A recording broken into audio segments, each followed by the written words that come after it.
I've kept my eye on him, and when goes to Kentucky, and he even said a kind of change of scenery was good for him. They moved him to receiver. He led the team in receiving as a sophomore, and then this past year, with the injuries, obviously they pushed him back to quarterback for those final 8 games. And while I think from an evaluation standpoint, it might have hurt him a little bit just because you wanted to see him get better as a route runner and become a more polished player at receiver.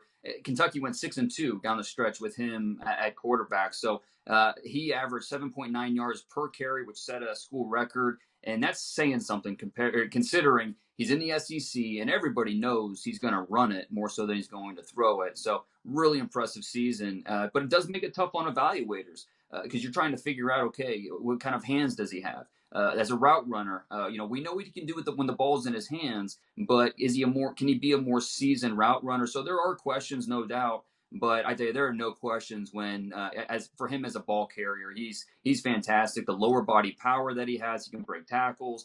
His vision is outstanding. He's very creative as a runner, and I think we not only see that on offense, but as a punt returner as well. He had 2 punt return scores at Kentucky, so it's an area where he's going to be able to help you. And teams, I think most see him at receiver. Some look at him as a running back. He's 5'11", 205, so doesn't have maybe the prototypical build of a back, but they know what he can do when the ball's in his hands, and that's where the value is. So I think somewhere third round, that might be the sweet spot. Maybe he would slip into round 4, but he's got a good shot to go in the top 100 picks. What do you see? What teams do you see as a really good fit for his skill set?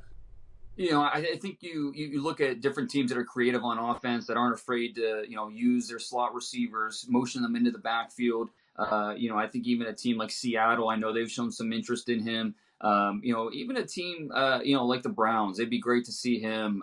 With Kevin Stefanski and a new offense and what they like to do. They like to use different packages. Whether they keep him in the backfield, motion him out. So I think that whoever drafts him has to be a little creative with how they use him, how they deploy him. Is he going to be as a slot receiver? They're going to use him out of the backfield. I think he has a ton of talent. It's just a matter of putting him in the right position to succeed.